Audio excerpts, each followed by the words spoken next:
And as we come forward to the concluding stretch of today's conference, this session invites us to pause, not to add another framework, but to gain perspective. After a full day of conversation around skills, systems, technology and agility, it's essential to step back and ask, what is the deeper role of organizational development in shaping resilient, values-driven, future-ready institutions?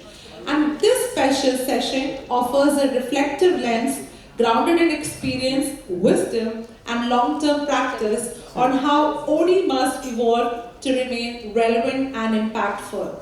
It's my privilege to introduce our speaker for this reflective session, Mr. Gopakumar Ravindran, Joint Executive Vice President, Human Resources, Cemindia Projects Limited.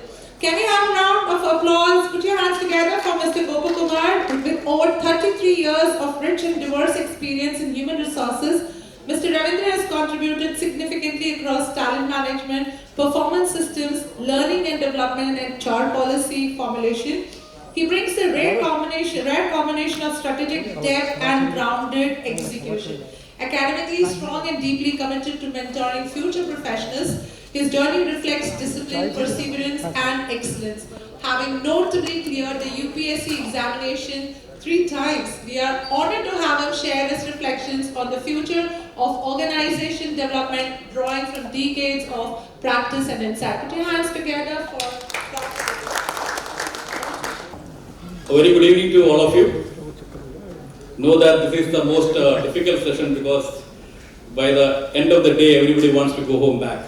They're tired of listening all the eminent personalities who spoke before me.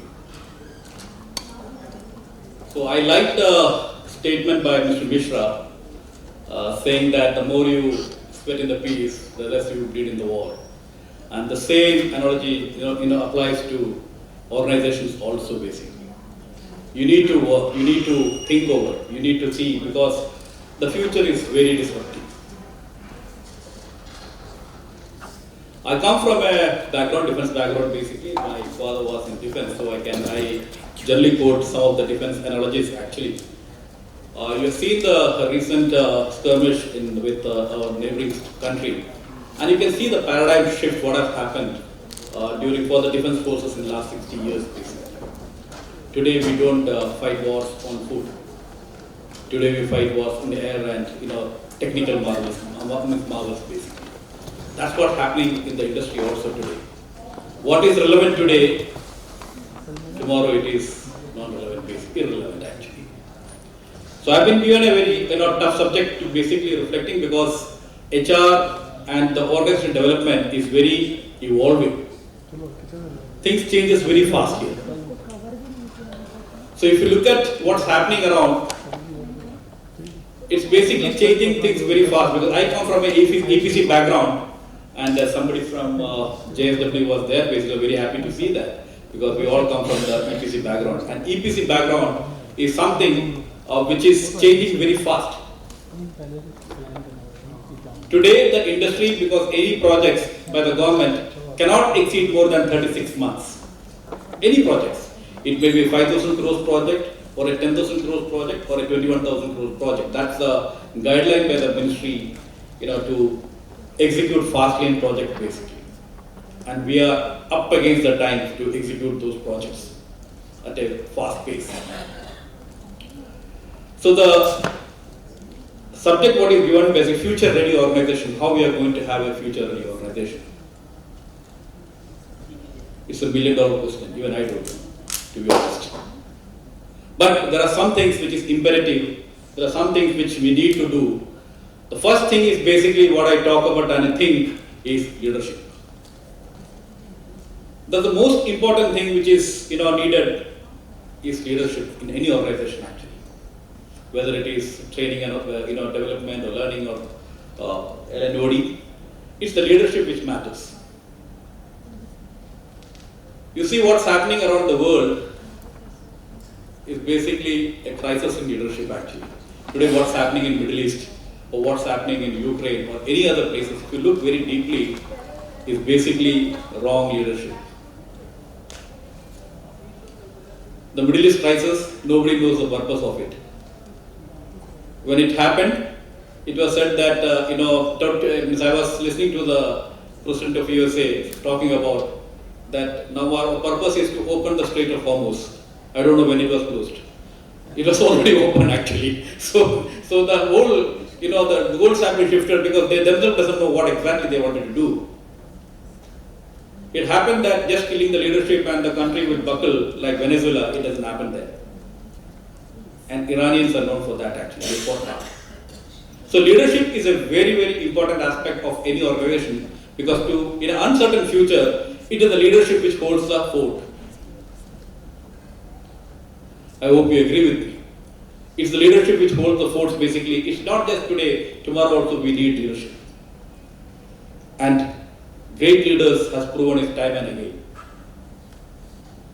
That is the one aspect which I always say, whatever best we see in the world today, it is all because of the lack of leadership actually. Coming back, the next imperative which I talk about for any future ready is reskilling, and we have been seeing that people have spoken about it in great depth. As somebody was saying, it's not an event, it's a continuous process actually. And a continuous process for that, LNOD department has to be very curious what my people need. They have to be on the toes to understand the need of the people, because once upon a time my CEO asked, because he was going for a seminar, for the CIA seminar, and he was talking to a boss. I was second in line at that time, and he asked me, what should I speak on leadership? So incidentally I was sitting with my boss actually, so he turned to me, Gopa, what do you think? You come from a different generation, okay, your boss is a little old, what do you think about? And my answer was basically very simple. It is basically, today in an organization like us, we are almost more than 90 years old. There are 3 or 4 generation kind of people are there. There are people from 60s, there are people from 80s, there are people from 2000 basically. There are 3 different generations out. And all the 3 the people's aspirations is all different actually.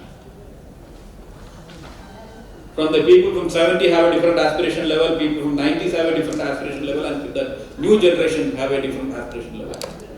How do you manage these people in the organization and align to the objectives of the organization? Is very, very, very critical and very important, because today, as on today when I speak, we are a part of Adani Group actually.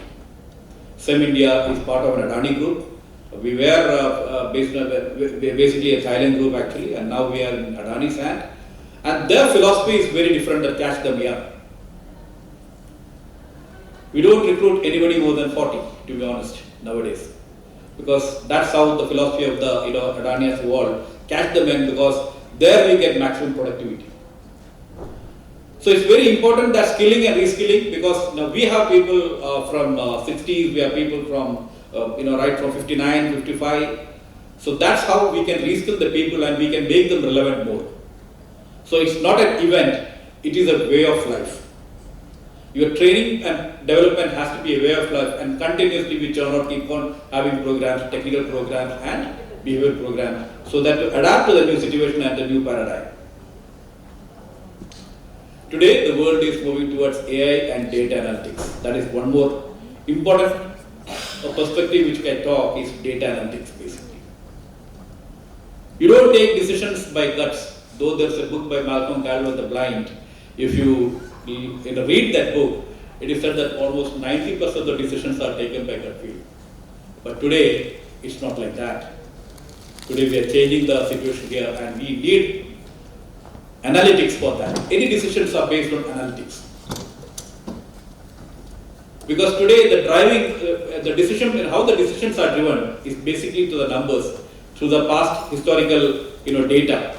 So it's very important to have data analytics and AI. It is absolutely, you can say that we cannot replace that now. If previously it was a gut feeling or just a feel, okay fine, this can work, and we used to go for that. But today, that thing has changed. We are always speaking about agility.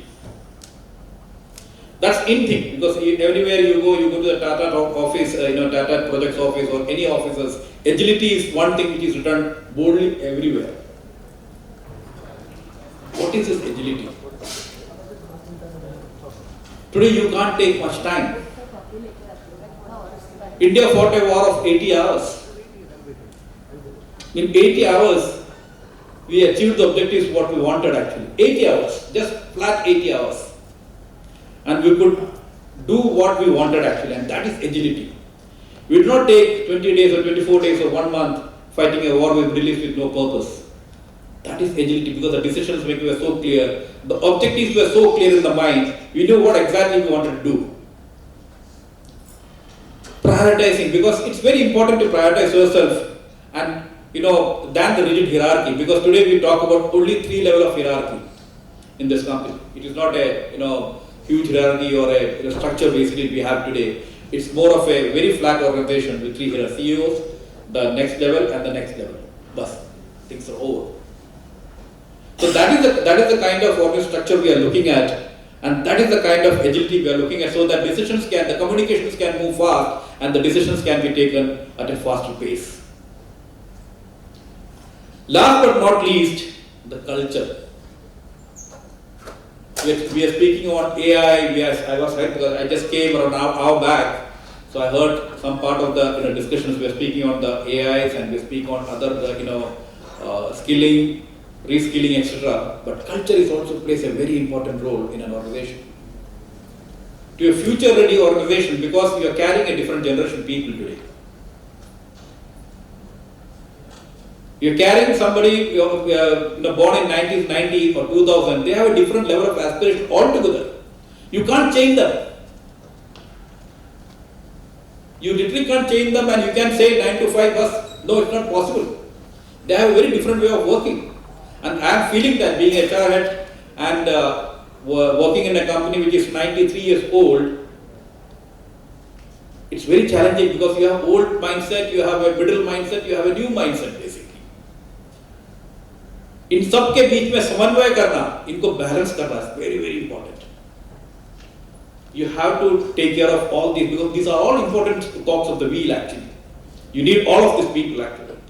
So it's most important that you maintain a culture where you give freedom to the people to work.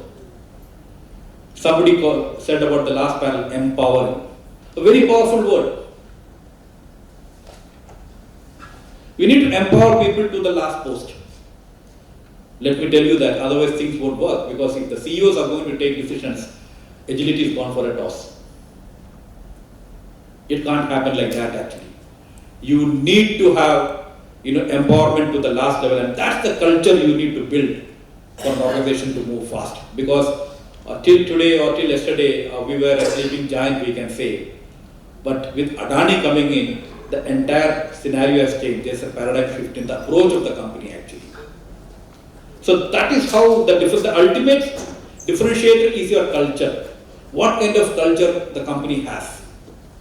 Your values, your beliefs, your behaviors, your norms, all these matters actually. We are absolutely clear that what we want from the people and how do we behave with the people actually.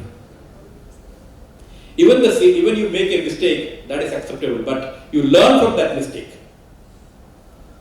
You may not fire, the CEO may not fire, because our CEO is basically from the graduate engineer training, he has become the MD of the company. So we all come from learning from our mistakes basically, and nobody is perfect. Let us accept that. No individual in this world is perfect.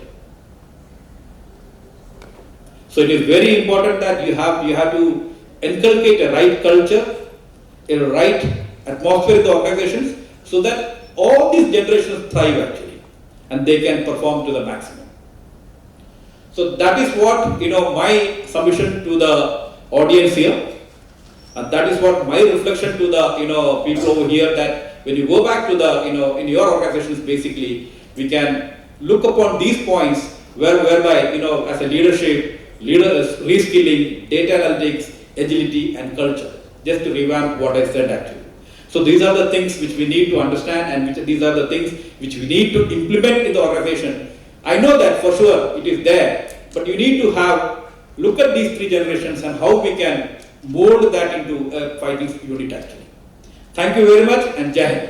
Can we have a round of applause for this amazing session, reflective session? I'm going to ask Dr. Kavita Pandey to do the felicitation of Mr. Gopakumar Ravindran. Development. And what must OD professionals unlearn and relearn? Thank you.